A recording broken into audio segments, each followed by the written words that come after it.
What really happened with your host, Mike Rivero, because World War III is a really bad idea. Here is your host, Michael Rivero. And aloha, America. Welcome to our show today. It is Thursday, September 10th, 2020. Sure happy it's Thursday. Sure happy it's Thursday. Sure happy it's Thursday. And we've got a lot to talk about today. So we're going to get right on into it. Mike is in our control room, twiddling the dials and keeping us out of trouble. And as usual, we're going to do news until I run out of news. And then we'll be opening up the phone lines for people to call in with their comments, questions, opinions, and so forth and so on here. Now, there's a big stink going on about Bob Woodward's new book about Donald Trump. And a lot of people are wondering why Trump gave him the interviews to begin with, because his previous book was very negative toward Donald Trump either.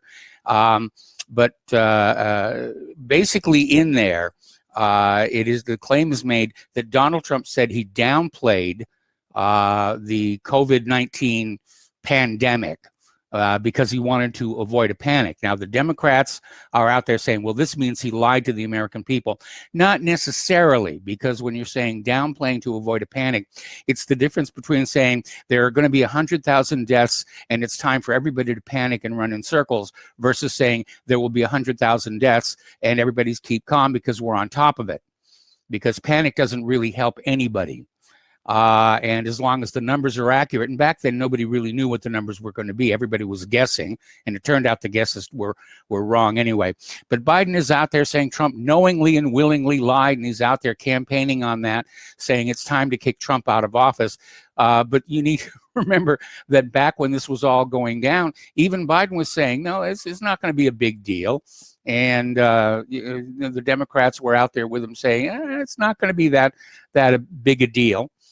And, Woodward had Trump on tape saying, I always play it down. And I don't disagree with what Trump did, because as a leader, part of his job is to keep the nation calm and moving forward to deal with the problems, not incite panic and have everybody running around and screaming, which is what the Democrats are trying to do here. And Trump is calling Bob Woodward's book a hit job. But Donald Trump has accused Joe Biden of not taking COVID-19 seriously back in February, telling Fox News that he himself was determined to show calm and not be jumping up and down and scaring people. And I agree with him on that one here. Okay, now the bombshell about Trump downplaying the coronavirus turns out not to be a bombshell. It's another nothing burger, because Trump said this publicly back in March. And, he was out there saying, he knew the coronavirus could be horrible, and I knew it could be maybe good. I don't want to be a negative person. It'd be so much easier for me to come up and say, we have bad news. We're going to lose 220,000 people, and it's going to happen over the next few weeks. And that was back in April. So this is not new news. But the Democrats are trying to turn it into a major, major issue. Now, Trump had an interview with Fox News Channel's Hannity and said, he downplayed the virus in public in his own words, saying that, he's a cheerleader for the country and he doesn't want to see panic. And again, I agree with that. I absolutely do agree with that here. So a lot of people are asking, in fact, I'm looking at this article that came out, womensystems.com, why on earth did President give Watergate reporter the bombshell interviews? Now, Donald Trump is said to have given Bob Woodward his personal cell phone number in a bid to win him over during late night calls. But the president would sometimes unburden himself while interviewing for the journalist's new book. That was a bad move. That was definitely a bad move. It turns out Lindsey Graham is the one who convinced President Trump to sit with Bob Woodward for his new anti-Trump book. Now, Bob Woodward himself is dismissing claims that he could have saved lives if he'd published Trump's COVID-19 comments earlier, because he didn't know where the president was getting his information or if it was true. This is obviously timed to impact the election. Okay, former U.S. Attorney Joe DiGenova on last week's Atlantic hit piece. My guess is that two of the anonymous sources are Eric Ciaramella and Lieutenant Colonel Alexander Vindman of impeachment fame. That turned out to be another hit piece. Okay. Donald Trump tells a North Carolina rally the rioters, anarchists, and looters will take over if Biden wins, and it will be an insult to our country if Kamala Harris is the first female president. Well, first of all, the rioters, anarchists, and looters will not take over if Biden wins. If Biden wins, they're all going to go home because the paychecks are going to stop. Okay? Now, Zuckerberg is out there saying the election may take weeks and cause civil unrest until the media creates a consensus on the next president. Now, Zuckerberg stressed that Facebook is preparing Americans to accept the election results, and it may take weeks after November 3rd to be tabulated, giving the Democrats plenty of opportunity to come up with more mail-in ballots. And he explained that Facebook will add informational context to posts by any candidate who attempts to declare victory in an election before a media consensus result has been established. In other words, Zuckerberg is saying, we're going to let the corporate media choose the next president, because they can't trust the Supreme Court to do the right thing, which means appoint Biden here. Another article coming on out of allnewspipeline.com, Democrats prepping for doomsday scenario in secret meetings. Radical liberal organizations preparing for election loss with mass public unrest, which means if Biden loses, yes, the riots and looting will continue. So the liberal website Daily Beast recently published an article which described the preparations that dozens of liberal groups are planning should President Trump win re-election. Yet the spin throughout the article completely ignores history, shows these groups are planning unrest should Trump win the Electoral College, claims that conservatives will take certain actions that to date only liberals have taken, and it has been well documented with video proof they did so. Assumes throughout the whole article that Joe Dementia Biden wins in all scenarios, and discusses how these left-wing liberal groups are actively preparing mass public unrest should the election not go their way. What are they planning on doing? Simply having riots until Trump steps down?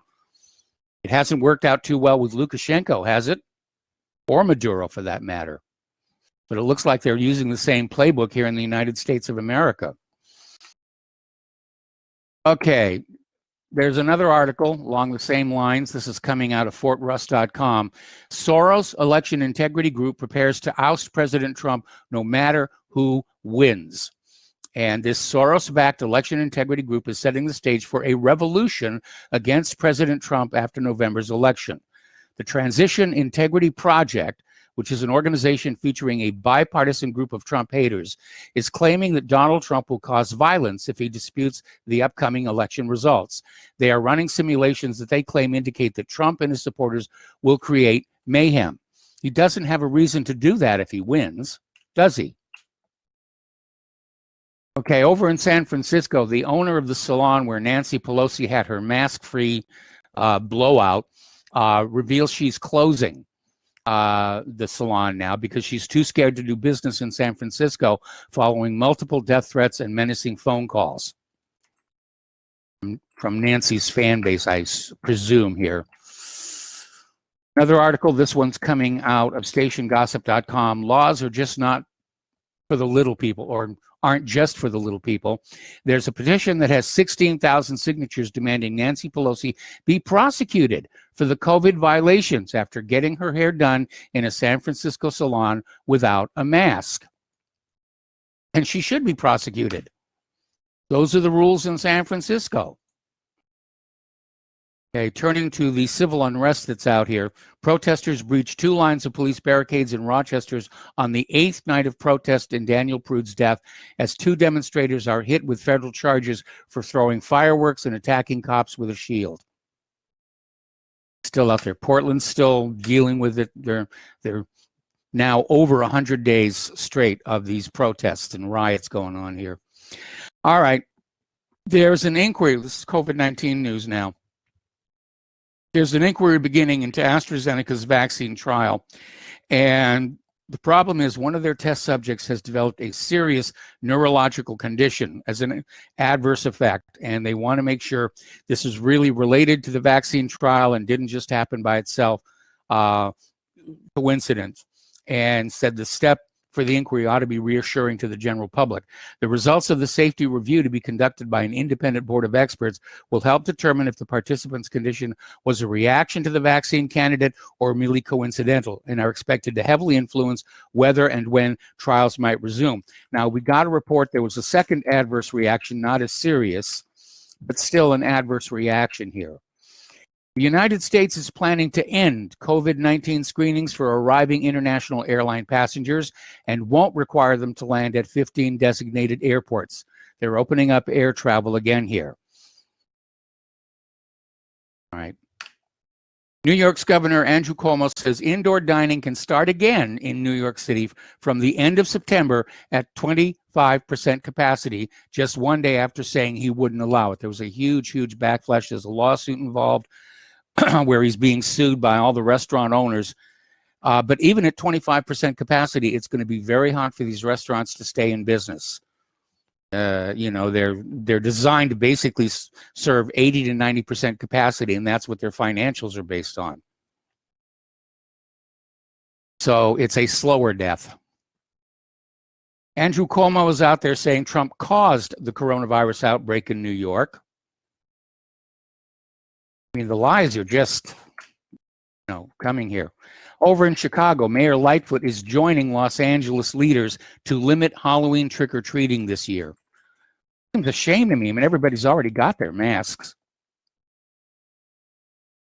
Over in Nevada, the Trump rallies are being canceled due to the Democrat governor's coronavirus restrictions. The venues are calling up the Trump campaign and saying, we can't do this anymore. Donald Trump says he's still planning a Nevada campaign trip despite the venue cancellations.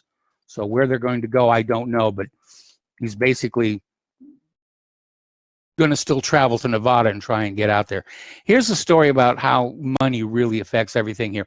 One doctor in Austin, Texas, literally got a taste of his own medicine after going to his own practice to get a COVID antibody test, assuming he would get one for free because he worked for the company. His insurance instead wound up getting a bill from Physicians Premier ER for $10,984. Now, his insurance did pay it all, but still, $10,000 for an antibody test? All about the money. All about the money. The doctor in question, Dr. Zachary Sussman, became so angry he quit his job, according to ProPublica. Now, the parent company of Sussman's insurer is investigating the case. Sussman was working part-time at 4 Physicians Premier ER centers, making $4,000 per month to oversee antibody testing. The job was a temporary gig between permanent jobs in Austin and New Mexico. All righty. Biden is claiming more than 6,000 members of the U.S. military died from the coronavirus. The actual number is 7. Now, Quebec City is saying it will isolate uncooperative citizens in a secret corona facility. Authorities in Quebec City, Canada have announced they will isolate uncooperative citizens in a new facility, the location of which remains a secret. And apparently there was a case where patrons at a bar were ordered to wait until their COVID-19 test came back, but disregarded the command and left the premises before the results came back positive. This led to them being deemed uncooperative and forcibly interned in that quarantine facility. So the gulags are back. All righty, now, just to show you how the corrupt take care of their own, this is from Russia Today. Democrats and Republicans agree. Politicians and corporations should be spared from prosecution over the killer COVID-19 care homes. Republican and Democrat politicians both have embraced legislation to immunize themselves and their deep-pocketed corporate donors from legal liability for ill-thought-out pandemic policies blamed for the death of thousands.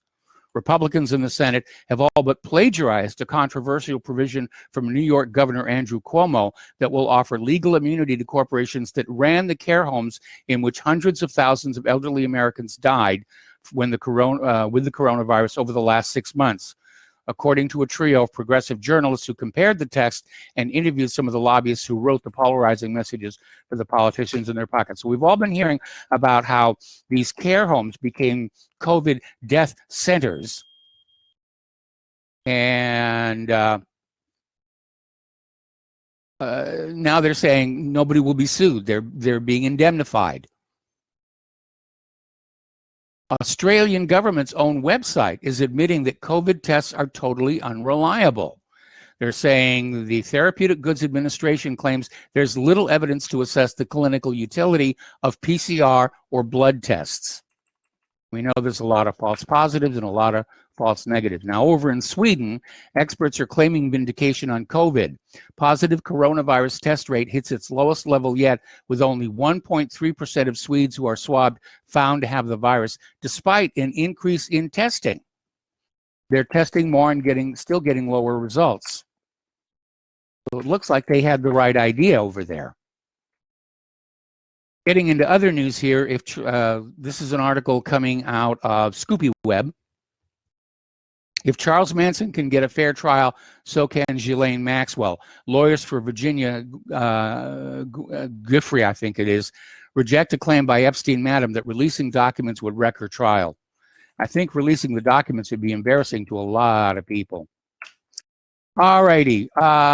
Over in Hollywood, they have really gone off the edge of the cliff mentally. The Academy of Motion Picture Arts and Sciences has issued a dictum, if you will, that any contenders for Best Picture have to pass a diversity test. And when the films are being submitted for consideration, they have to fill out this form from the Academy that says, we have so many of this race and so many of that race and so many women and so many transgenders and so many whatever. And a lot of people are speaking out saying this is absolutely ridiculous because a lot of very well-made movies may get sidelined because they don't meet the LGBTQ requirements here. But in this article, they have this suggestion. Imagine an epic World War II film where Brad Pitt plays a Nazi general and Hitler is played by Denzel Washington. You know, there's a joke that's been running around Hollywood for a few years saying they couldn't remake Moby Dick because there are no roles for women. The colored actors are always in subordinate positions and it shows cruelty to animals. Anyway, over at Vanderbilt, they had a quiz on the Constitution, and students who said that the Constitution was not designed to perpetuate white supremacy were marked as wrong.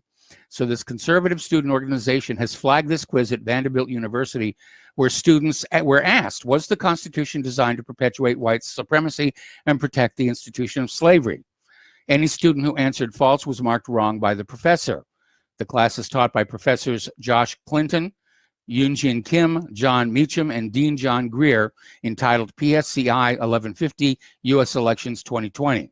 Now, Meacham is a regular guest on MSNBC and CNN and other networks, as well as a contributing editor for the New York Times Book Review. So the faculty would only accept true as a correct answer. At the very least, it's a subjective analysis. They're enforcing doctrine with the grades here. So one of the things about college degrees, you don't get one by being an independent thinker. You get one by convincing the teacher that you're going to go along with the dogma that's been fed to you the entire semester. Out in California, the wildfires continue to rage, at least 7 dead, including a boy 12 years old and his grandmother, as more than 200 wildfires rage across California, Oregon, and Washington. And I heard a late report that apparently a 1-year-old was killed when his family's truck was caught in the fire. The parents are in the hospital with serious burns. Apparently, the fires have decimated an area the size of Connecticut. All right, turning to the international news, NATO begins military maneuvers in the Barents Sea. NATO has stepped up its activities in the neutral waters of the Barents Sea, raising tensions in the Arctic region. In just one day, Russian pilots escorted 3 military planes, 1 Norwegian and 2 British.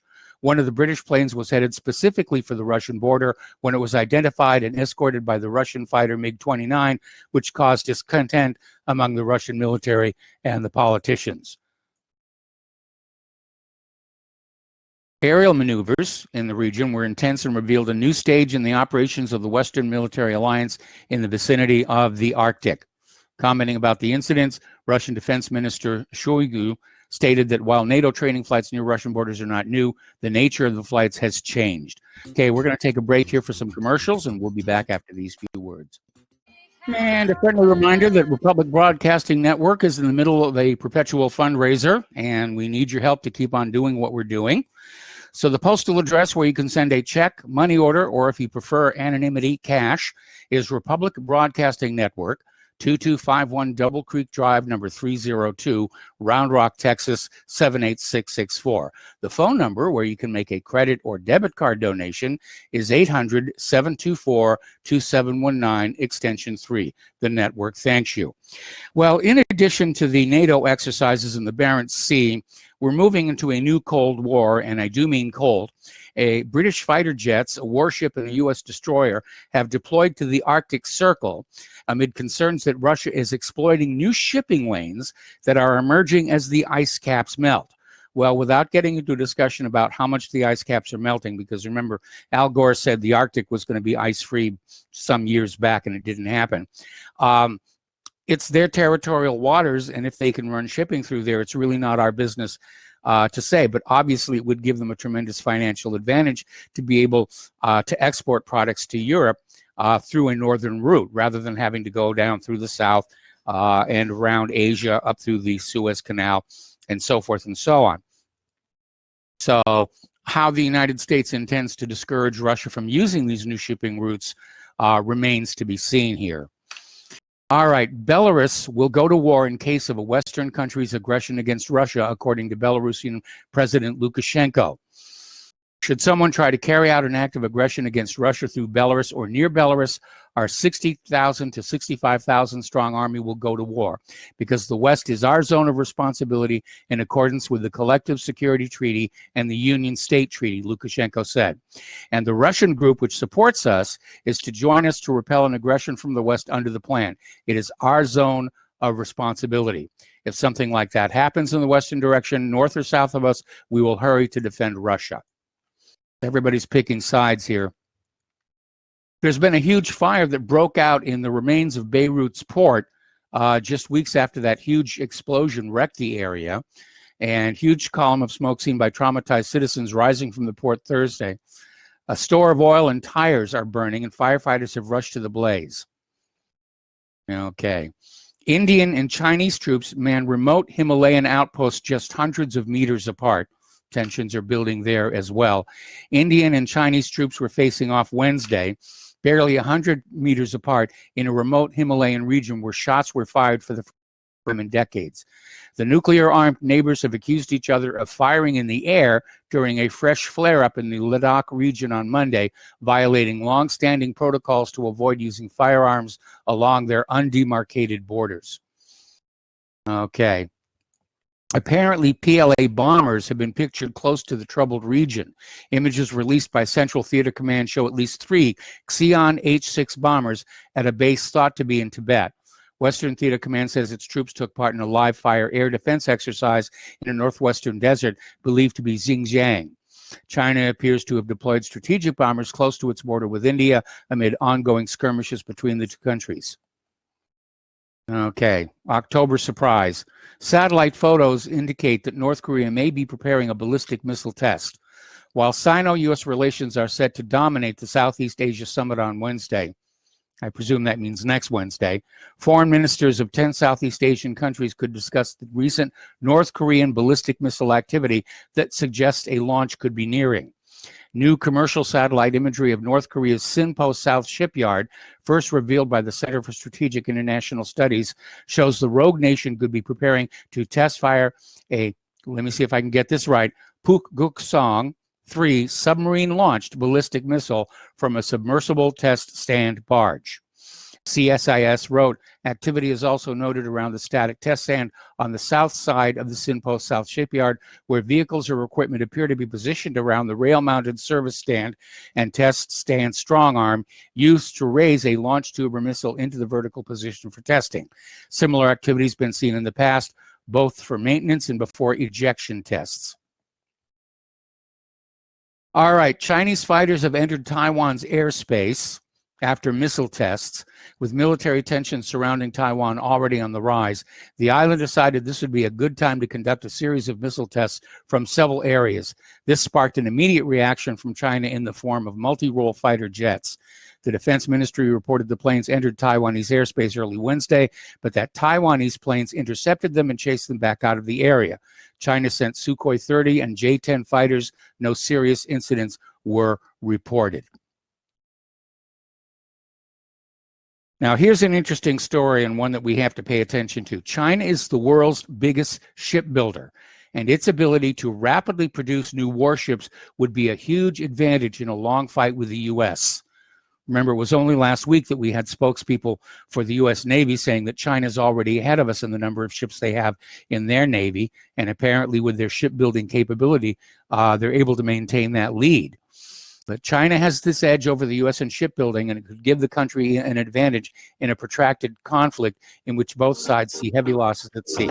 We have to take another break for commercials. We're going to go ahead and open up the phone lines, 800-313-9443. We'll be right back.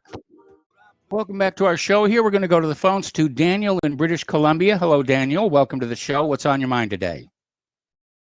Oh, hi, Michael. Yeah, just wanted to say a word about Richard Gage. He was amazing, and his work. I mean, this guy's a true American treasure as far as I'm concerned. And one of your callers, it seems every year around this time, you get these callers that kind of stir up the kookify pot, you know? And Yes. I don't know, it just seems like the memory of these 3,000 people that perished deserve better than that. And I don't know, we've got a word in Canada for people like that. They're called goofs. I don't know if you have the same word. But yeah, that's Bruce in Texas guy. He's phoned a couple of times on different RBM broadcasts, and he's always got some outlandish things that just kind of irks me. Yes. On another note, sort of connected to 9/11, Kamala Harris used to date Willie Brown, Okay. who's a politician in California. He was the mayor of San Francisco, and then he was on some other Senate committees and so forth. But he got a message or a warning from his airport security detail. That was his quote, to not fly on 9/11. Yes. So as far as Kamala Harris is, I mean, she's an insider because, you know, he's an insider. If he got that kind of warning from his quote, airport security people, which in my in estimation would be ICTS, someone at ICTS, the Israeli-owned airport security firm that runs airport security all over the planet. Yes. That's probably who gave him the heads up. So she's definitely an insider if she's close to him. So I just thought I'd add that, and I'll let you get on to the rest of your show. Thank you. All right. Well, thanks an awful lot.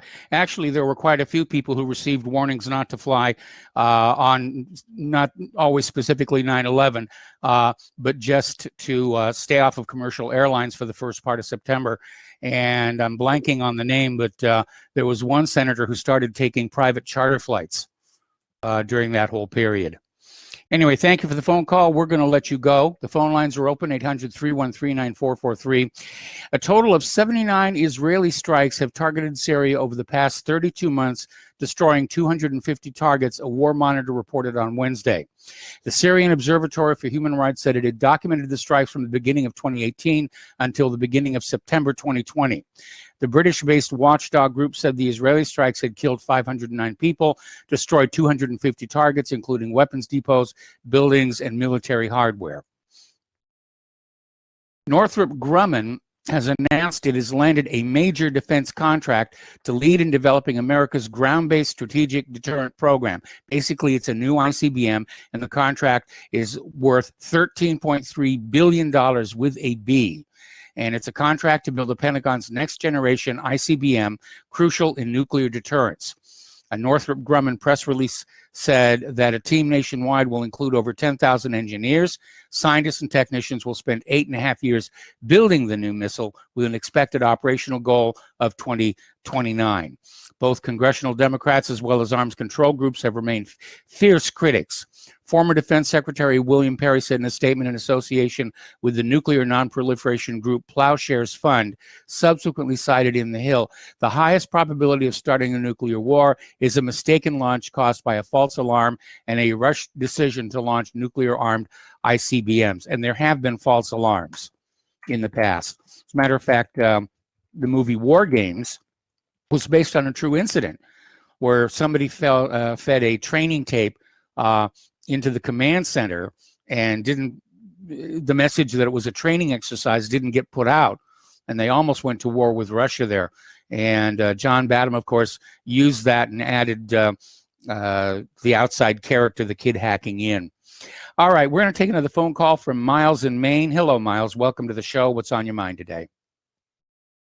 Hey, aloha, Michael. I was just responding. A few days back, I heard Dan from Washington, and he had mentioned some cities and some stuff. I believe he mentioned Detroit, and I just wanted to remind him, if you know the history of Detroit, there's never been nothing like it, and never will be on this earth again.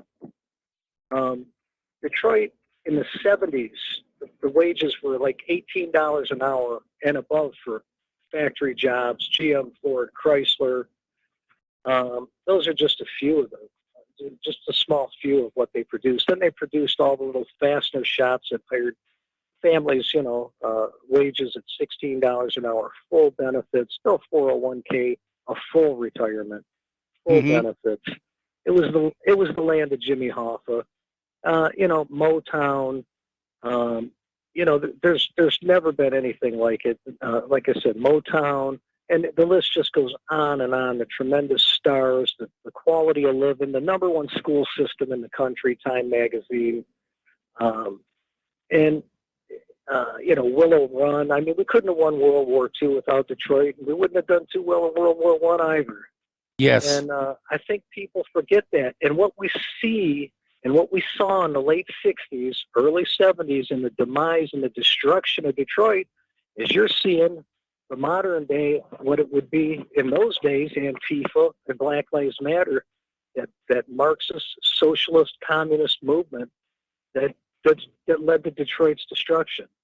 But you're talking about the top economy on earth. I mean, General Motors, I'm trying to think of, was it McNamara or Johnson or somebody said the way the U.S. goes is the way that GM goes. At one time, GM was like 1/6 of the economy by themselves, and that's not even to consider Ford, Chrysler, and at the time was probably American Motors. Detroit was just a business kingpin, home of Henry Ford. It was just unbelievable, and there'll never be anything like that. And if we lose this nation to those same people that we lost Detroit to, there'll never be anything like this on earth again either. And that's all I wanted to say, Michael. Thank you so much. Well, thank you very much for the phone call. We're going to switch over to Dan in Washington State. Hello, Dan. Welcome to the show. What's on your mind today? Hey, thanks for taking the call. About Richard Gage, I thought that was a great guest. I had a question. You may know that I didn't get a chance to answer him or ask him.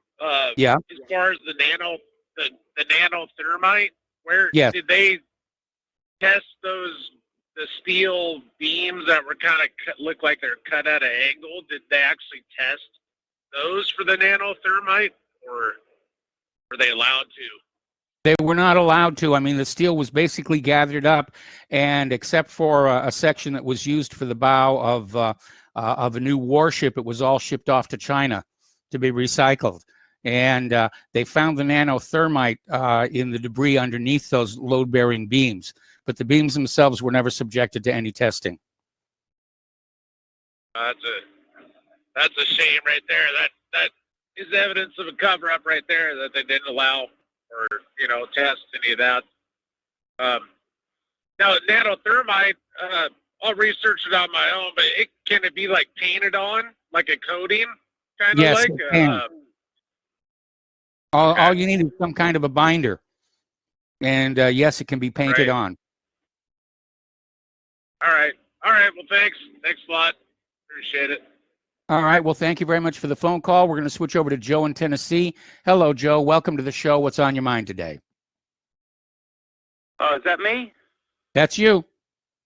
Oh, sorry. I had an issue with my phone. Yeah, Al Franken also got I think he called it the Jew call in his book. I actually bought his book just because I realized that after a while that you're going to go around and destroy history. That's what communists, Marxists always like to do.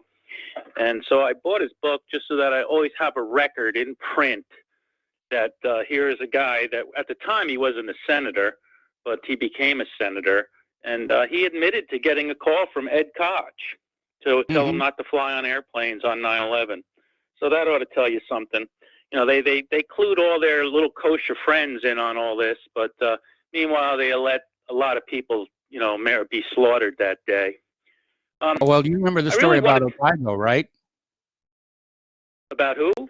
Odaigo was this Israeli-owned instant messaging company, and their New York office, which was just a few blocks away from the World Trade Center, some of their employees were notified, get out of there before the airplanes involved in 9/11 had even left the ground. And apparently they trapped the IP where the messages originated. The FBI took it, and that was the last we ever heard of it. Well, that's what the FBI does. It covers up the crimes of yes. of the power structure. I mean, that's whenever the FBI arrives somewhere, unless it's somebody that's guilty that they want to hang, then they'll like reconstruct everything. Otherwise, they destroy evidence. That's their job. They did it at Waco. They did it at Oklahoma City. They did it at 9/11. Anytime the kosher mafia or the WASP mafia or the establishment are involved in a criminal act against this country, that's what they do. They show up and they destroy the evidence, and then they say everything's under investigation, so nobody can investigate anything and no information is released. I listened to Alex Jones a bit, and the other day he was like trying to fearmonger about, and if Trump wins and what's going to come is they'll burn Washington D.C. The riots, they'll destroy Washington D.C. And I'm thinking, great. I mean, I don't understand why as a populist American firster should be, I hate to see any innocent people in the city get hurt, but personally, I think everybody with any brain should be getting out of any major city right now, Democratic-controlled city. But, I mean, if Antifa and Black Lives Matter want to burn Washington to the ground like the British did, I'm all for it. I'll sit here with popcorn and cheer. I mean, I'm sorry, but Washington, D.C. is a cesspool. I don't know. There's a lot of really cool museums in Washington, D.C., which I have yet to see, but it's on my bucket list. I guess there's an art museum in the Smithsonian, and I hate to see the spirit of St. Louis get injured. But my point is that, maybe that's what Washington, D.C. needs as a wake-up call. Maybe K Street, they can limit the damage to K Street where all the lobbyists are. And it reminds me of a great American. I don't know what happened to Bill White. He was a National Socialist. And what he did back in the 90s was he had a protest where he went to Toledo with a bunch of white nationalists. And then the blacks went crazy and burned half the city to the ground. And I think what Bill White showed is the real weakness in the left in these Antifa. And it's why the FBI is coming out and saying why white supremacists are so dangerous and white nationalists. Because smart white nationalists don't have to do anything. They can just trigger the savage BLMs and the savage Antifa to do all the actual damage. I mean, Bill White showed the way. If you really want to because, these leftist, nihilist, New World Order, George Soros type, they want to use the mob. Well, the mob can be hijacked, and Bill White showed that. And that, I think, is why you hear them kind of pre-programming the propaganda to try to blame the right for these riots. Because to tell you the truth, if the right is smart, they will provoke these riots. Smart and just get out of the way. Have a protest against black crime and disappear before they can hurt you, and let them burn the whole city down. It's not you burning the city down. I mean, I don't know if there's anything illegal in doing that, because you're not actually doing anything criminal. So I'd like to give a salute to Bill White and tell him that some of us haven't forgotten his stratagem, his genius. And it's appreciated and should be considered in these times, because these are radical times, and the heat keeps getting turned up, and it appears to be getting turned up on one side only. And we can use that steam generated from that heat for our causes if we direct it properly. And that's what Bill White showed people. I don't know, Bill White's probably in prison, I'm sure. I wouldn't doubt that at all, because, how the government works.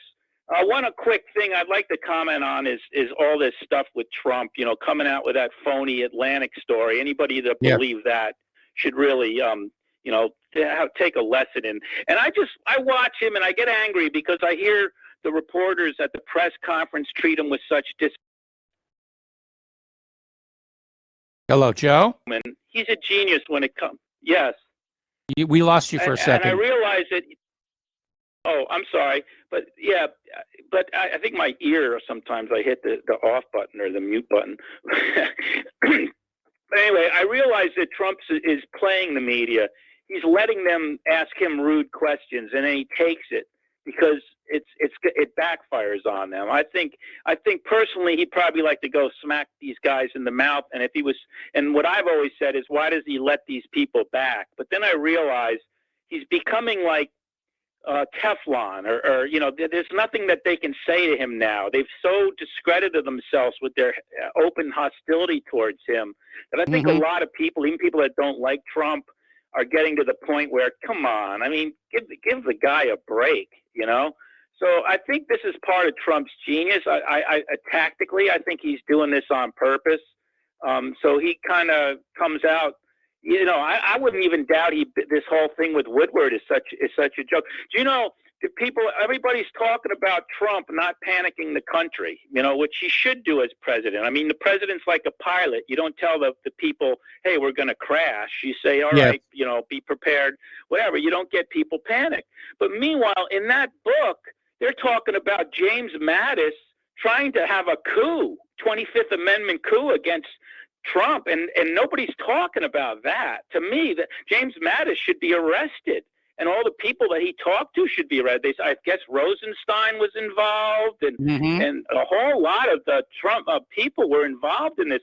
So this book, they're all talking about Trump and not, maybe, not panicking the people, underrating the danger. But meanwhile, you actually had a legitimate, attempted overthrow of our constitutional republic. And the media doesn't want to talk about that. I mean, James Mattis should be arrested right now and sent to Gitmo, and he should be, he should be forced to tell everybody that was involved, that he talked to, and that were trying to orchestrate this coup against our government. I mean, we're not a third world country. At least I didn't think we were. No. We seem to be headed that way. Listen, Joe, I'm going to have to let you go. We got to take another break for commercial. Thank you. We've got another caller waiting on the line, and we will be right back. Welcome back to our show here. We're going to go back to the phones to Peter in Los Angeles. Hello, Peter. Welcome to the show. What's on your mind today?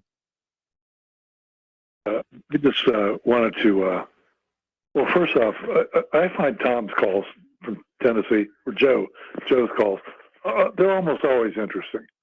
But one of the things that he talked about was the Mattis coup thing.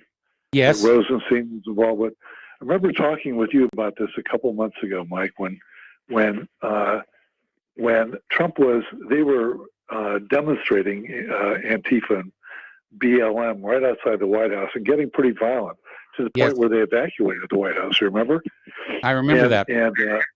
And of course, it's the mayor of the city is a black Democrat woman, and there is no National Guard, since it's not a state.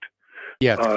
So Trump talked about calling in at that point federal troops, which is, I guess, is apropos for a federally controlled area like Washington, D.C. And Esper and I think Milley, the Army Chief of Staff, said no. You remember that? They said no. Yes. Now, that was a perfectly legal thing to do for Trump to do that. It's a federal area to protect federal property, and there is no National Guard alternative. And yet they weighed in specifically to say it was inappropriate, and frankly, it was not inappropriate. And so, this revelation with Mattis is, and I think we talked about it back then, we're not even sure we can trust the military chain of command in this country anymore. And it's especially concerning when they have masses of demonstrators 70 or 80 yards away from the White House, and at any given time all at once they could just surge forward, and it would be a real mess. So that was the one thing. I also, when I called in yesterday for the gentleman who was excellent, but I find it less interesting, frankly, to talk about the physics or the chemistry or the melting temperature of steel or all that stuff. Listen, we know this was a fix. We know this was what happened.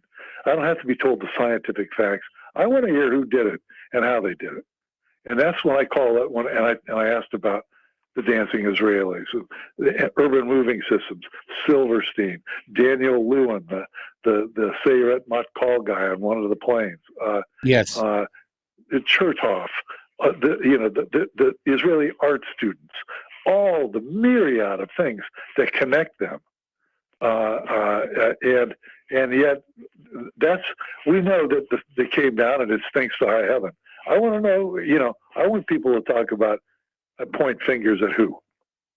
So, Odugo, as you were saying as well, all this stuff. And I think that Joe said something about Coke, Mayor Koch or whatever his name is, being told not to fly. Peter, I got to put you on hold. Don't hang up. We're going to take a break for station identification.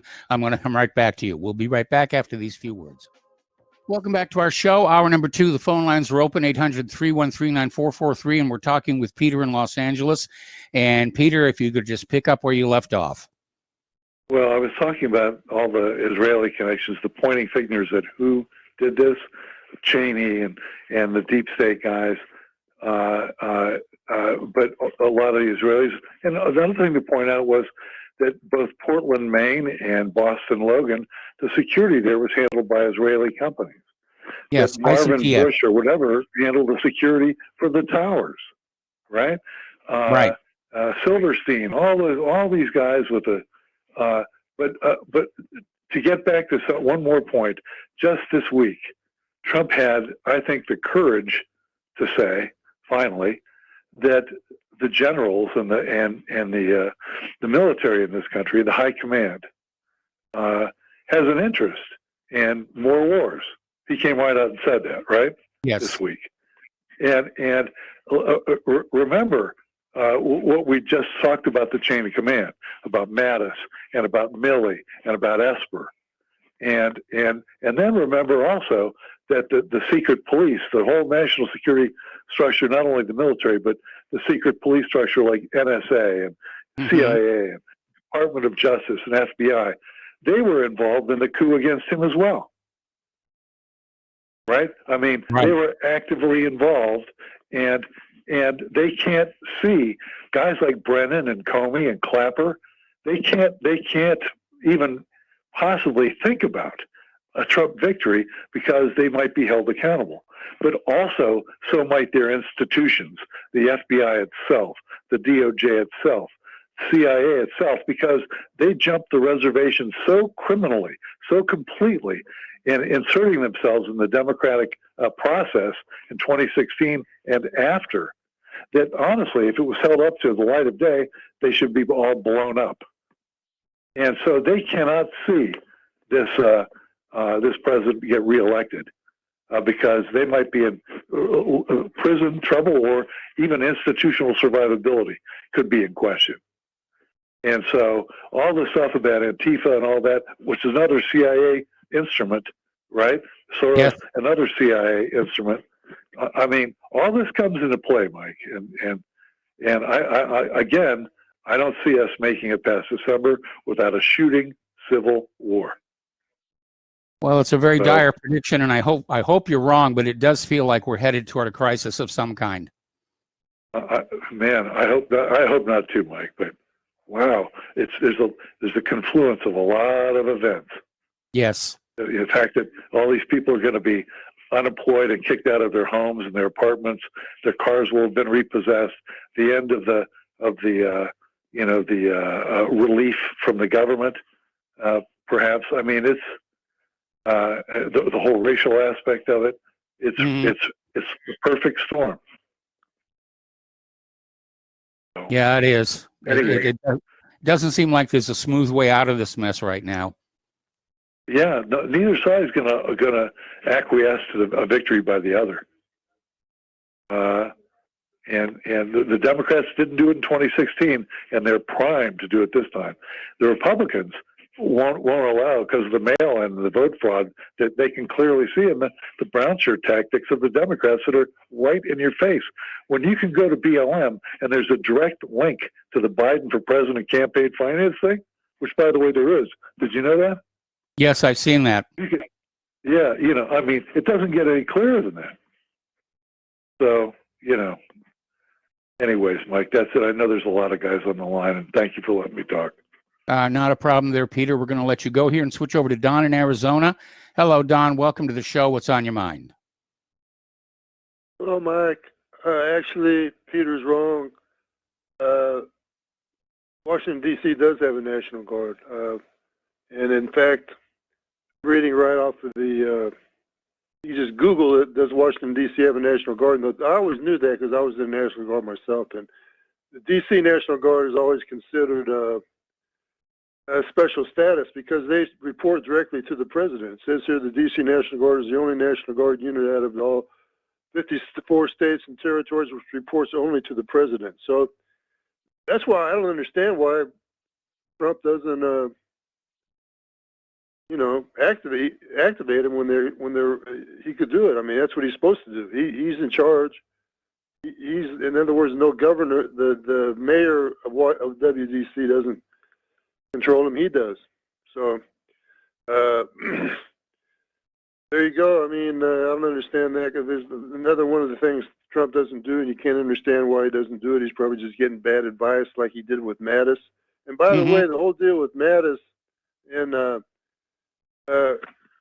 according to Roger Stone, most of all these guys that, they're all ex-military guys that tried to screw Trump around. Mattis, Kelly, the chief of staff, and who was the other one that McMaster. According to Roger Stone, it was Steve Bannon that recommended all those guys. I don't know if that's true or not, but Steve Bannon's, I guess, kind of in trouble now, too. I don't know what the deal is with Steve Bannon. I never did like that guy. Kind of nothing about him that, to me, he always seemed like he might be on cocaine. I don't know. But, which way, I mean, because he's in the movie business and all that, so maybe he was. Maybe not, but anyway. Not everybody in the movie business is doing cocaine. Just want to share that little insight with you. Most of us can't afford it. The way he talked when he was like, when I tried to listen to him on a talk show and stuff, he just sounded so, I don't know, something about him that just was not likable. Not sure it's cocaine, but I'm just saying that there's something weird about that guy. So anyway, but yeah, that's the truth. That Peter, if you're listening, just Google that DC National Guard. They'll tell you all about it. So they have a whole lot of people. They have Air National Guard and Army National Guard. Trump is the commander of the District of Columbia National Guard. That's all I got. Thanks, Mike. All right, thanks an awful lot. Don, we're going to switch over to Steve Elkins. Hello, Steve. Welcome to the show. What's on your mind? Yesterday, if I'd been available, I was working yesterday, so I caught the archives on it. Great show. I know that Donald Trump, early on in the campaign, had talked about reopening the investigation in 9/11. I know that's a touchy subject now with the election not too far off right now. Yes. But I would hope in his last term, in his second term, and his last term of being a lame duck president, he could really shake things up quite a bit. I mean, go for it. Just totally go for it. And really try to really expose the deep state, maybe who the individuals are of the deep state, and actually open up this investigation again, because it clearly the building number 7 is your is all the evidence you ever need that this thing was an inside job. It was definitely a controlled demolition, and I would like to see that happen if Trump gets a second term, to say go for it. You've got nothing to lose. There's no re-election for a third term, not possible. So just go for it. Take on the Fed. Take on the phony money system, take on everything you can, because the Democrats really, what's the point of attacking him again now? They're not going to get to remove him in 4 years. There's no way. I would just say go for it. I mean, really make a legacy for yourself, shake things up, really bring out the criminal element of government, try to bring back some transparency to government, and just go for it. Just go for it. Well, the only issue I have with the new investigation by the government is it just gives them a chance to polish the lies a little more. And the only way we'd have a real investigation is if it was a completely independent body of people from outside the government, like Richard Gage, for example. And, other than that, it's just, the government's never going to admit that there was anything funny about 9/11 because it would delegitimize the entire government if the American people really had to confront the lie that was 9/11. That is true. That is very true. Agreed. They're not going to incriminate themselves and expose themselves. It would definitely have to be an outside agencies and several in the world to actually come together and do the investigation. But it would have to be recognized. The findings of experts. These people that in government who were part of the 9/11 Commission call themselves experts, but they excluded so much evidence. It would not answer anything that that was a red flag. Wait a minute here. How is this possible? How is this possible? Why was the thermite in the concrete debris? I mean, these are serious questions that have to be answered. And when people dodge the question and dance around it, or just exclude it all the way altogether, that it was a cover up. It's something going on here, something very fishy, and they don't want to expose themselves. So I don't know. Maybe the world itself, the World Court or whatever, the World Investigative Court comes together and says, we'll exclude the government. You don't want to be part of it because you'd whitewash it anyway, just like you whitewashed that, and the Warren Commission was a whitewash and JFK's death. We'll just do our own investigation here, and we'll put it out there, and the American people will get it. The world will get the information. Just do it that way. Well, I think we already have the broad strokes about 9/11, about why it was done and who was behind it, and the fact that we were lied to when it was blamed on Osama bin Laden and a bunch of other Middle Eastern people.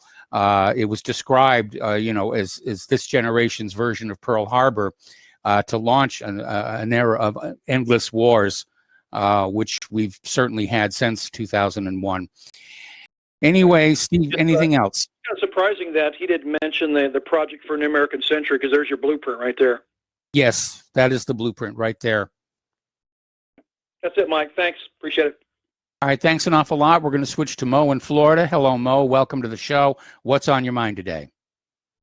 Hi, Mike. I just had a little good news, maybe a very, kind of a local thing, but then I had a question for you. But first of all, I've noticed I live in an area in South Florida where there's a large Afro-American black population, whatever you want to say.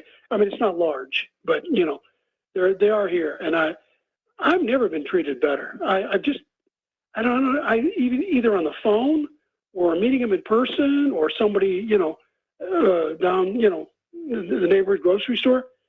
I think they're real. I think they could be I think this thing could be a silver thread in this, because I think the ones that are, doing these crimes are, they're the thugs, just like white thugs or whatever, thugs, and I've never, it's just almost like, I think what they think is they're not stupid. These people have jobs. They realize their towns have been, their businesses have been burned down, and they don't want this. They see what's going on. They're not stupid. And I just see good people. It's amazing, because I'm kind of almost expecting some kind of a negative reaction, and I'm seeing the lady that delivers the mail, just a sweetheart, and I see an improvement in attitude. And I guess I'm friendly, obviously, but it's not like I'm going up with a big smile. But it seems like they're going out of their way to say, hey, this ain't us that's doing this crap. So to me, I think Trump could get a huge black vote. I think it could be a record. Because, they don't want this stuff either, Mike. Yeah. No, I know they don't. I mean, they don't want to be confused for the Antifa Black Lives Matter people. No, I think it's they're smart. They know what's going on. They're not idiots. They got the internet. Well, one other thing I wanted to bring up, and I called in when Ryan Dawson had your show, and I know it's a little bit of a sore point.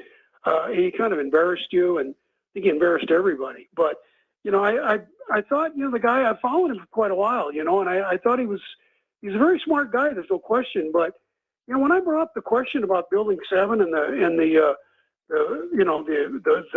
implosion, the demolition, he got very defensive and very vague and almost hung up on me. Kind of Yes. cut me off. And what is this guy, a gatekeeper, Mike? I don't know where he's coming from regarding 9/11. I'm aware that we obviously disagree on a lot of that.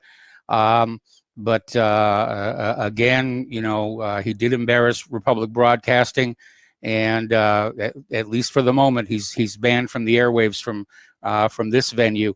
I don't know why he gets very defensive about the demolition issue, when there's definitely so much evidence saying that, yeah, all three buildings were subject to controlled demolitions. Yeah, you know, somebody called in and really flipped out on him, and I know you know about it. He called him a gatekeeper, and I thought, what's this?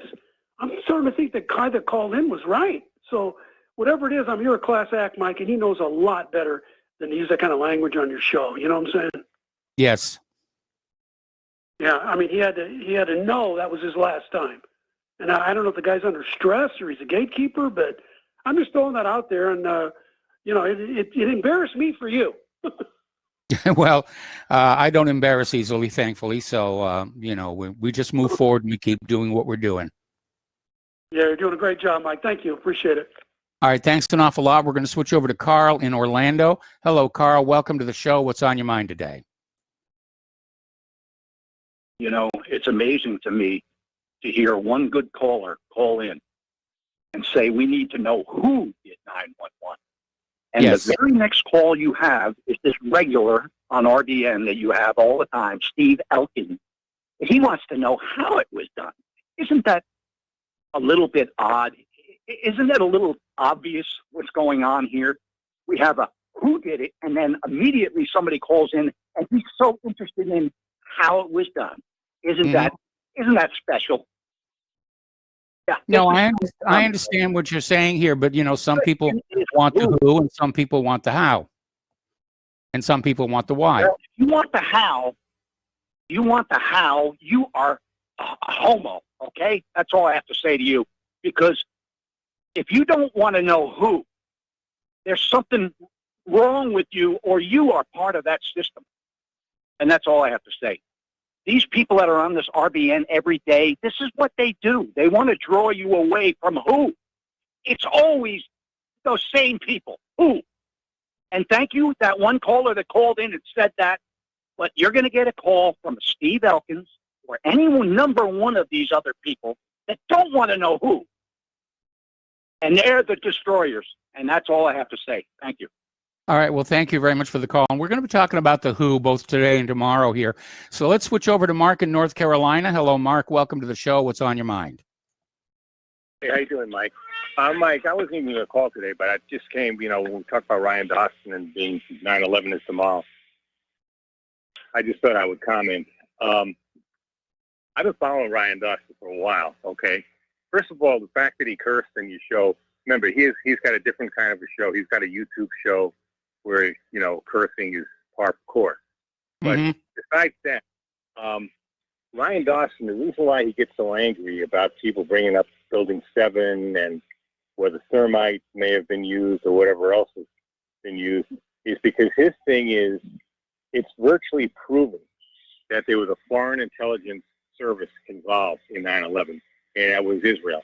The dancing Israelis are nothing more than a foreign intelligence service, and they're guilty. I mean, there's no question. How would they know? How would they know to set up to watch this thing just before it happened? Okay, and that they would have witnesses observing them. Yes. Right? And then cheering and yelling and cheering when these buildings went down, when the planes crashed into them. And they even said later on, when they unfortunately were released, that's Zirkov or whatever. I got a better name for him, but you don't want cursing on your show. So nope. When he released him, what? When he released him, but let's put it like this. I pronounce his name with a J. But anyway, he released him, and these guys would and they went back to Israel, and they said, we just wanted to watch the event or something like that, participate. We wanted to. They said the quote was, our job was to document the event. event. Okay. Now, how did they know that event was going to happen unless they were involved? All right. And the only possibility, other than the Israelis were directly involved, is that they knew it was going to happen and didn't want to warn the United States, who was supposed to be their ally. Well, you see, I think the United States and Israel worked together on 9/11, and that gets back to that whole secret service at Booker Elementary School. Absolutely, Mike. I believe United States, Israel, and Saudi Arabia were involved, and they don't want that to come out. All right. There were certain elements of the U.S. government and probably U.S. corporations that were involved, and that's why I think you get so excited when people start just concentrating on what happened. All right, Mark, I'm going to put you on hold. Don't hang up. We're going to come right back to you after these words from our sponsors. Welcome back to our show here. We're talking with Mark in North Carolina. And Mark, if you could just sort of start up where you left off. Yeah, about Ryan Dawson, why he gets so excited about, when people talk about Building 7 or whether thermite was used or whatever else. Because Ryan Dawson wants to get right to the part of it. You caught a foreign intelligence service. They're dancing Israelis with Mossad agents. There's no question about it. All right? And they were there before this thing happened. And they, like you said, they said they were there to film the event when they went back to Israel. All right? Now, this is what he's trying to allude to. And he did all kinds of work to get the FBI to finally give up the files on the dancing Israelis. Yeah. Not that, there's anything, if there's any doubt about it, there is no doubt. The Israelis were involved, whether they were involved actually, or whether they wanted to, or whether they were just wanted to happen and knew it was going to happen and wanted to happen. But like you said, I believe this too, that both the United States, elements of the United States government, rogue elements, if you want to say, but that's a lot of the government, Saudi Arabia, and Israel were involved. I also have a theory why Israel and Saudi Arabia seem to be so close. Even with this new agreement they made with the Gulf states and all that.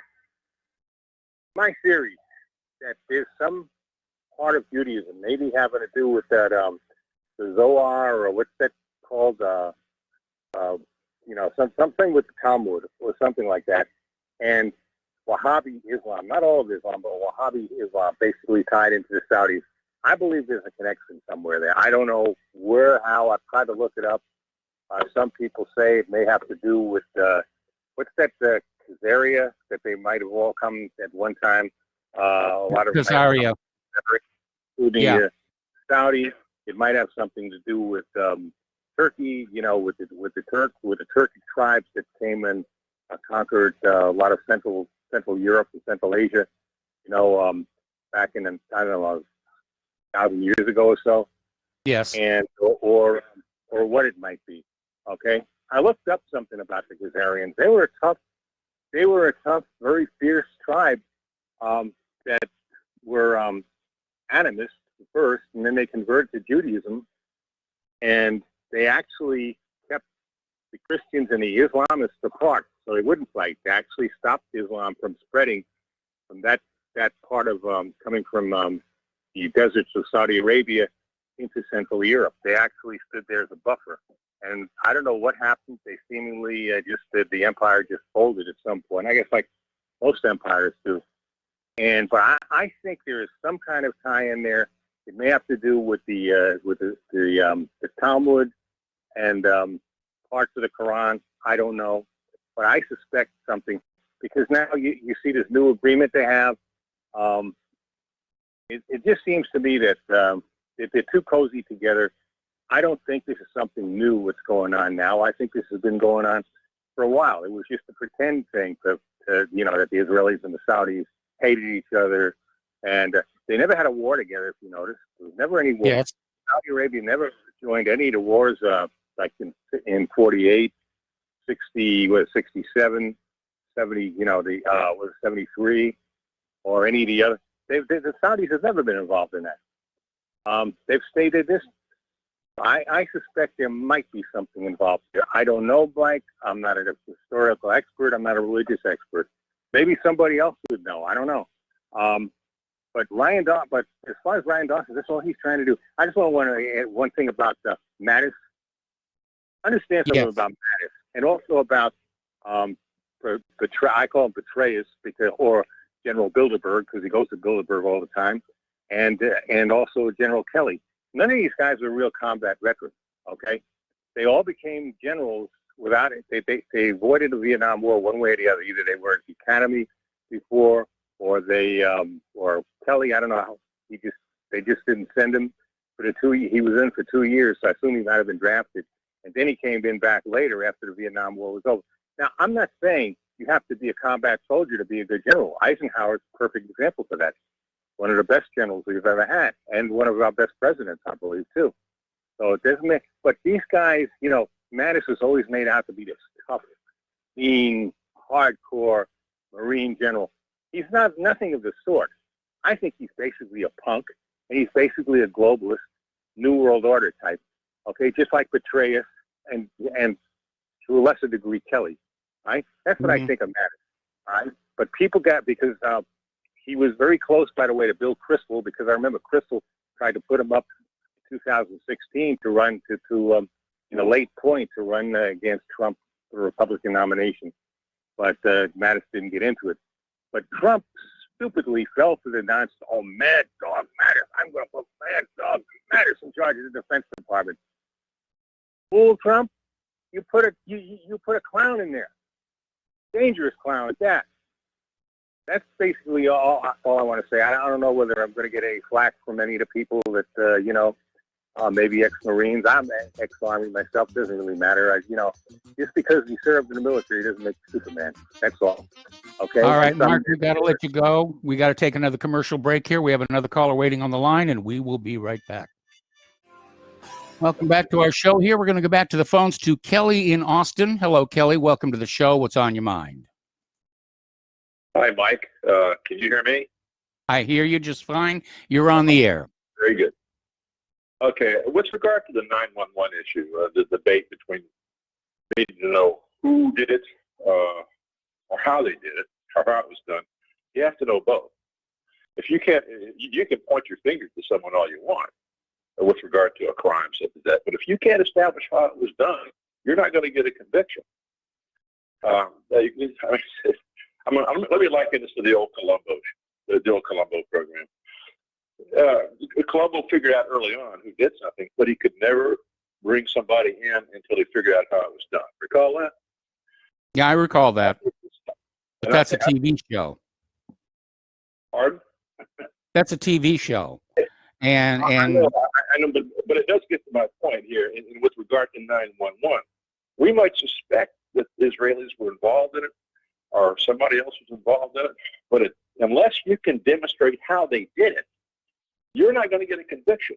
They'll walk free.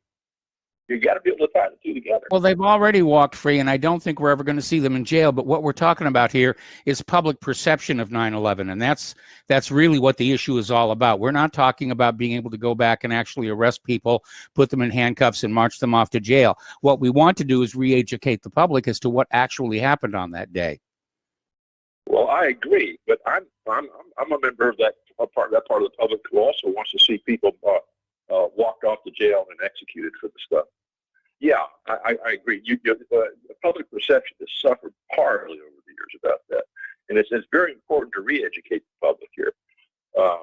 But I mean, you can't just let it go there. Let it go at that, because these people are horrible criminals. They've got to be brought to justice. They've got to be sent to prison. They've got to be executed. I'm sorry, it's that simple. And when you can establish how it was done, then you can certainly get people to understand that this BS story that we've gotten from the government now since for 19 years is exactly that. It's just a pack of lies. It will certainly, I think, establish that there was a deeply rooted conspiracy to pull that off. That was a very good program yesterday, Mike. I think that hour was one of the best hours I've heard on your program in a very long time.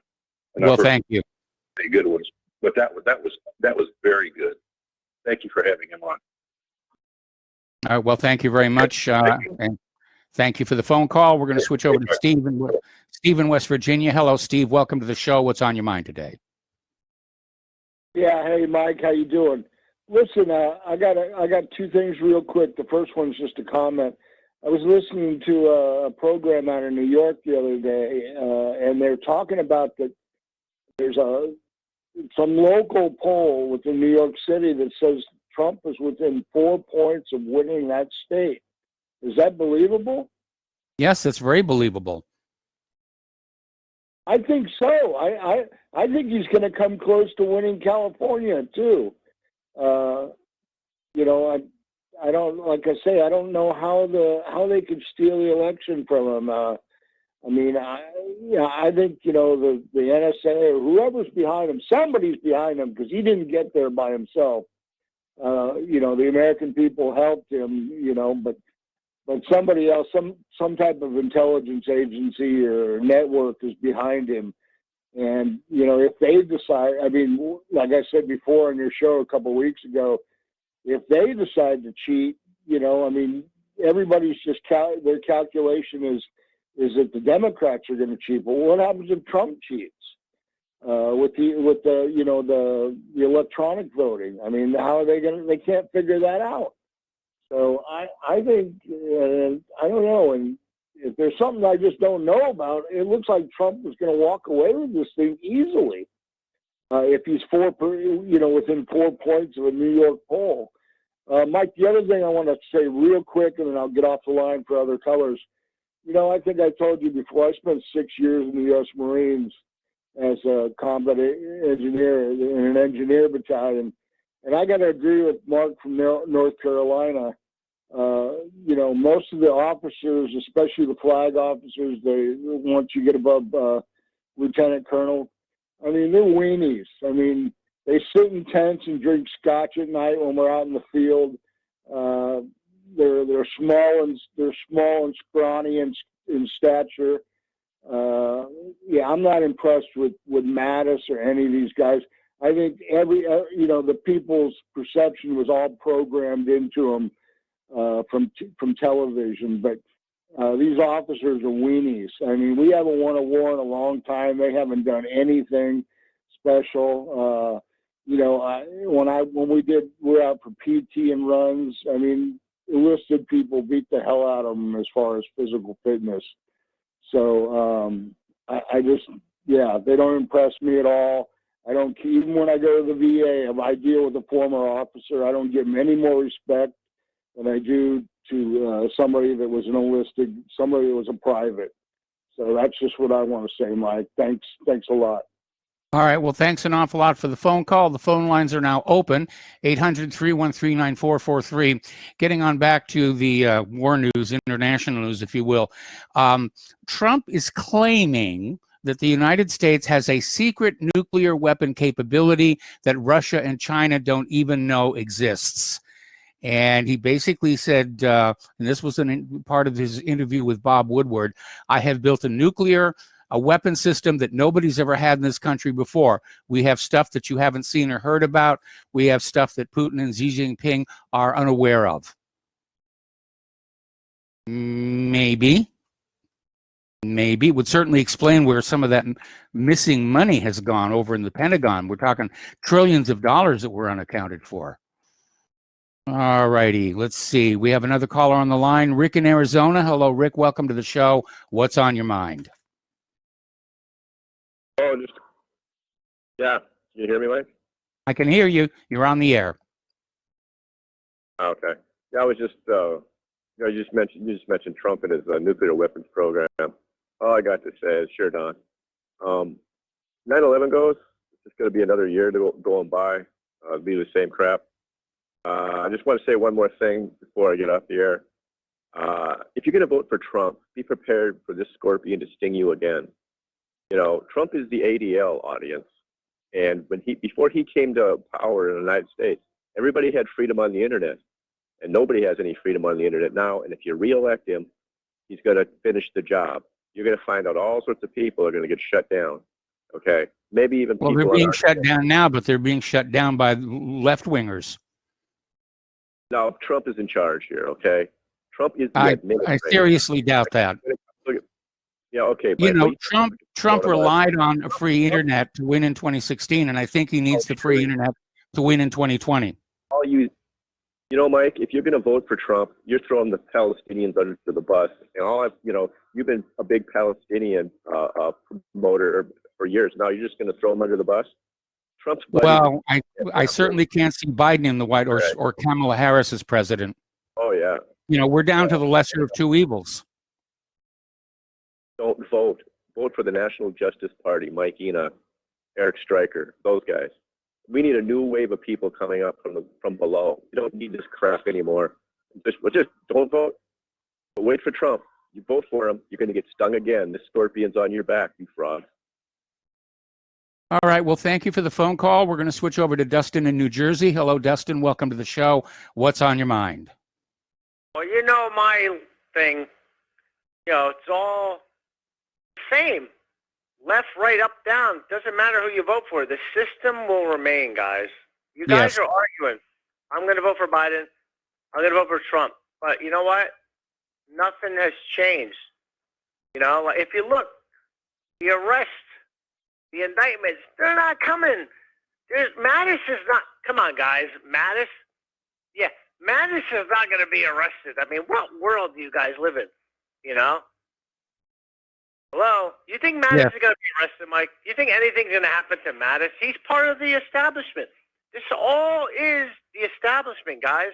I hate to break it to you, but, before we were born, we had this kind of a system, so nothing's going to be fixed, Oh, by the way, Mike, did you read that Zero Hedge report about how China is stockpiling, like, large amounts of commodities? Did you see that? Yeah, I read that report. They're expecting a global crash. Exactly. But you notice what has been created here? I look and I think, I'm like, you know what? We have this pandemic. I know some of your listeners think it's not as bad as, as it is, but we had basically a system that was basically, we could have built from that, right? Like we know, like the masks, weren't they supposed to be all made here? All the masks being made here, all this other stuff. But you know what, Mike? I went to Walmart a couple of days ago. Yes. Masks on the shelves, guess where they're made? China. Yeah, it's bunk. It's bunk, man. There's nothing. And you heard his talk today, right? The ventilators are all being made here. We're going to give them to, what, India? Yep. Right? I mean, this is all bunk, guys. The virus is real, but this is all, other than that, is bunk. Nothing, there's no manufacturing going on here. I mean, today, they didn't even vote. They voted, and it was dropped down. They didn't have enough votes to get any aid to us. The suckers and the chumps, Mike. You saw that, right? They basically threw us under the bus, Mike. Yes. They basically, you know that, right? Like they basically didn't vote on a bill to get any money out for it's a 20% unemployment rate. It's not, Mike, do you actually think it's like a 4%? It's 20%. No, I don't. We know the unemployment numbers have been rigged going back for years and years because the long-term unemployed are put in a separate category. And Mike, that was going on since the financial crisis, 2008. So we know that. Oh yeah. Yes. But I'm saying, like, they just walk away. And what about the people who are like in bad shape? Unemployment, like being kicked out. And, they put a moratorium, I think they talked about that earlier, some of your listeners on people being evicted. Yes. But is that being enforced? They're just being kicked out. Well, we don't know if it's being enforced or not. I mean, they've got the moratorium there, and supposedly there are serious penalties for landlords who break that. But again, we don't know how effective that's being. But we're looking at something like 50% of American households are not meeting their bills right now. Yeah, how are you supposed to have a stable economy then? Like the whole system, like is FUBAR. Well, you know, prior to the economic crisis in 2008, 60% of our economy was consumer spending. And now, of course, consumer spending has completely and utterly collapsed.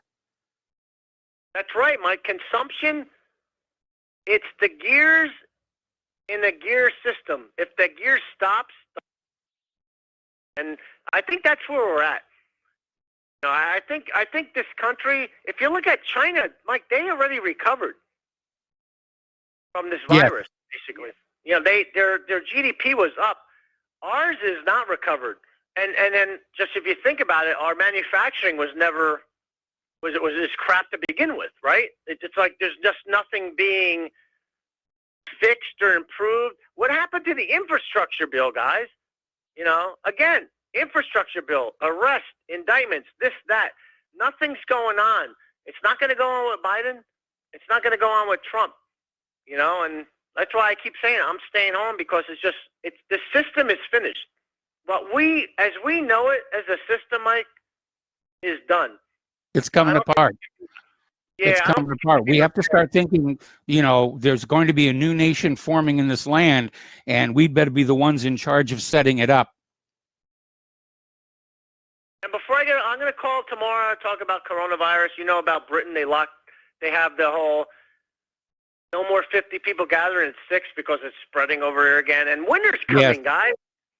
Mike, you and your wife, Mark, Tom, Joe, you know, Don from Arizona, get your crap in order for the winter. Okay? Yes. Because it's the unknowns. Isn't that what Donald Rumsfeld said? The known unknowns? We don't know. Or the unknown unknowns. Well, I think it's going to be an early and hard winter, so we're getting ready. Yeah. Mike, have a good night. All right, thanks an awful lot. We're going to switch over to Jim in New York. Hello, Jim. Welcome to the show. What's on your mind? Hi, Mike. I totally agree with Rick in Arizona. I think after Trump's reelected, which I think he will be, we're really going to get stung bad by Trump. As I've always said, you know, my thought is I think Trump was selected, and it was to put people to sleep, particularly the middle America. And I think the establishment, or at least some of the establishment, wants Trump. You know, these riots are actually helping Trump. Yes, they are. The intelligence agencies, I believe, behind these fake events, the George Floyd fake, to get people riled up and to create these riots. And I think that helps Trump.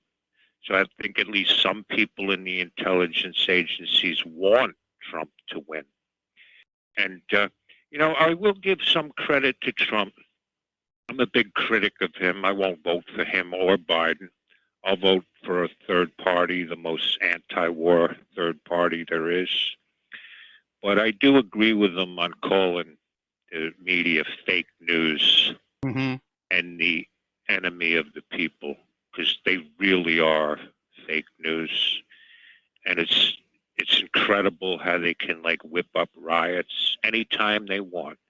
They can take an incident in Rochester that happened in March, and they can just pull it off the shelf, show a video on all the networks, and there's your riots. Yeah, that was kind of suspicious the way that happened. Anyway, Jim, I had another point, if I could. All right, well then stay on hold. Don't hang up. We'll come back to you after these words correspond. Welcome back to our show here. We're finishing up with Jim in New York. You had one more point to make? Yeah, I give credit to Trump, the fake media, the enemy of the people. And I think he underestimated. You know, they keep selling this narrative, how, you know, blacks are victims of crime. It's really the other way around. But, you know, if you control the media, you control the mind. Even some of your callers, like the New Yorker who lives in North Carolina, like every time a black criminal gets shot, whether real or fake, he always calls in, you know, whining about it. But he's being led by the nose by what the media tells him to get all upset about. Mm-hmm. You know, you remember the story, a woman, Ashley Anderson, 20-year-old girl, and her father murdered by a black in South Carolina over a fender bender. Yes. Media totally blacked it out. And the New Yorker in North Carolina, he'll never call and complain about that. You know, so we're being led, even some of your audience, ignore the media. The media assume it's all fake news. Assume it's fake because they tell you what to get upset about and what to ignore. And Tom's right. Tom in Florida is right. Sadly to say, black crime has been through the roof for decades. And the black on non-black rapes, it's in the thousands. So the TV is all lies. And on that note, thank you for taking my call and have a great day. Thanks an awful lot. We're going to switch over to Ramon in Texas. Hello, Ramon. Welcome to the show. What's on your mind? Hey, Mike. How you doing? Doing fine. Hey, I just had one quick, I guess, idea. And actually, I've got two or three, but let's go over the first one. We're almost out of time here, so better rush. Right. So the thing about the voting and the fraud and the riot and the takeover of the government and all that other stuff could be easily resolved. There's a system that the military has in place for voting from abroad when you're serving abroad, and it's very much utilizable for recognizing every vote and counting every vote and having people only vote once and so on and so forth. So if we wanted to settle this, all Trump would have to do is just institute that executive order or whatever, and then there wouldn't be any questions, and you actually get the results instantaneously. So, well, we certainly need to do something because our voting system is an absolute joke. And of course, the people who profit from our voting system being as messed up as it are, they don't want to change the system. Anyway, Ramon, thank you for the call. We got to let you go. And my apologies to the callers waiting online who didn't get on the air, but we have run out of time. Please stay tuned for John Stadmiller. I'm sure he's got lots of interesting things to share with you. Please spread the word of RBN. Spread the word of whatreallyhappened.com. Please donate. We need your help to keep doing what we're doing. We'll be back tomorrow. Aloha, America.